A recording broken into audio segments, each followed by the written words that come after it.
Welcome to Life and Living. Welcome to post-resurrection changes. On the third day, they came looking for their friends. They knew where they laid him 2 days back, but the body was no more in position. Mary cried to the so-called porter, "Where have you taken my Lord? Tell me where he is, that I may carry him away." And the angel responded, "Why are you looking for the living amongst the dead? Come see where he laid. He's no longer where he laid. He's risen. The location has changed." This is the first and most powerful effect of the resurrection. Man granted the power and the ability to relocate, to change position from good to better. He's no longer where he laid. The resurrection happened, and it brought with it physical changes. Yes, physical changes. And we're talking about your body. Paul writing to the Romans chapter 8 and verse 11, he declared, that is the same power that rose Jesus from the grave that is at work in your mortal bodies. And this power will quicken your mortal body. So we are saying the resurrection makes the sick to become a healer. The resurrection empowers the weak to declare, "I am strong." The resurrection now sets boundaries to our living.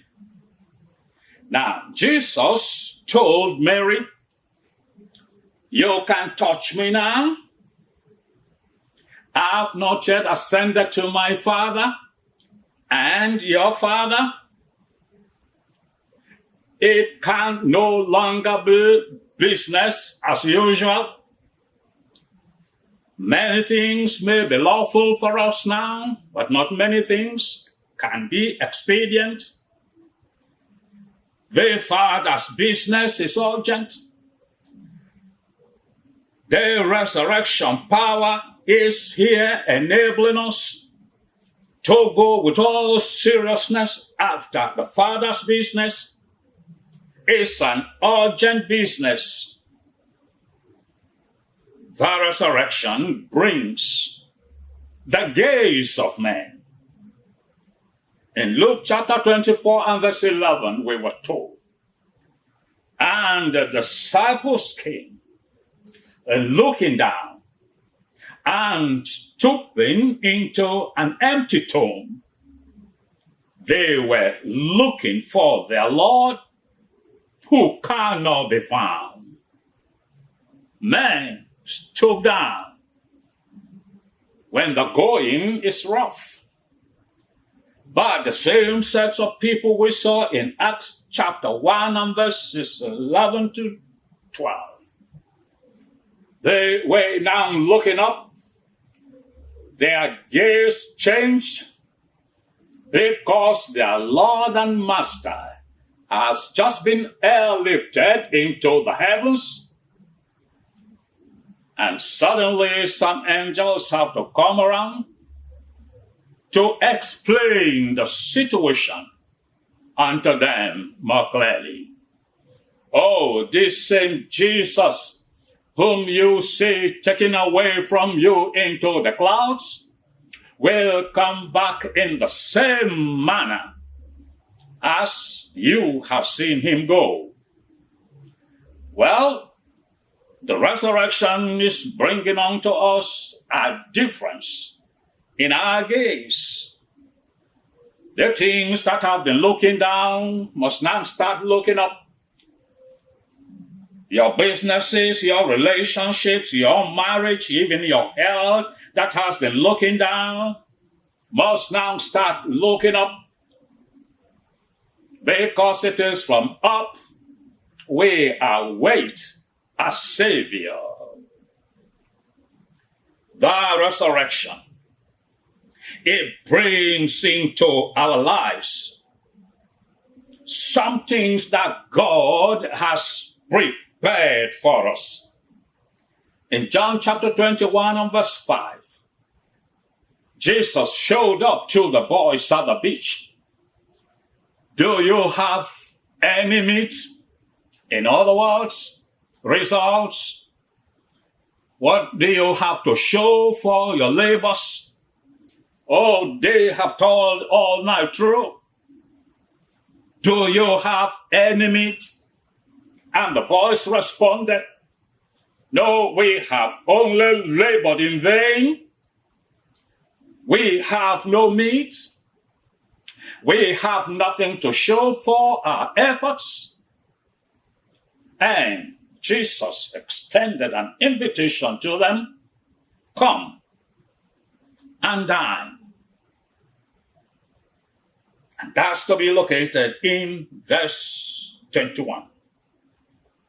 Come and dine. The resurrection has given invitation to all that believe. We call these accompaniments of salvation. In Revelation chapter 5 and verse 12, that God has granted unto us wisdom, granted unto us riches, granted unto us power, granted unto us honor and glory and blessings. What a joy and what a change the resurrection of Jesus has wrought upon all that believe.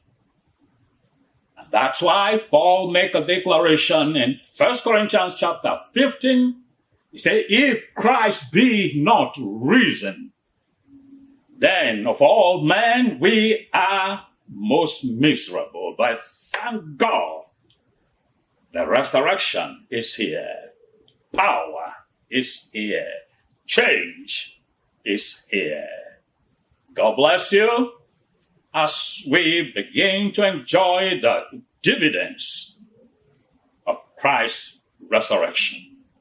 Till our next broadcast, the Lord bless you and keep safe in Him.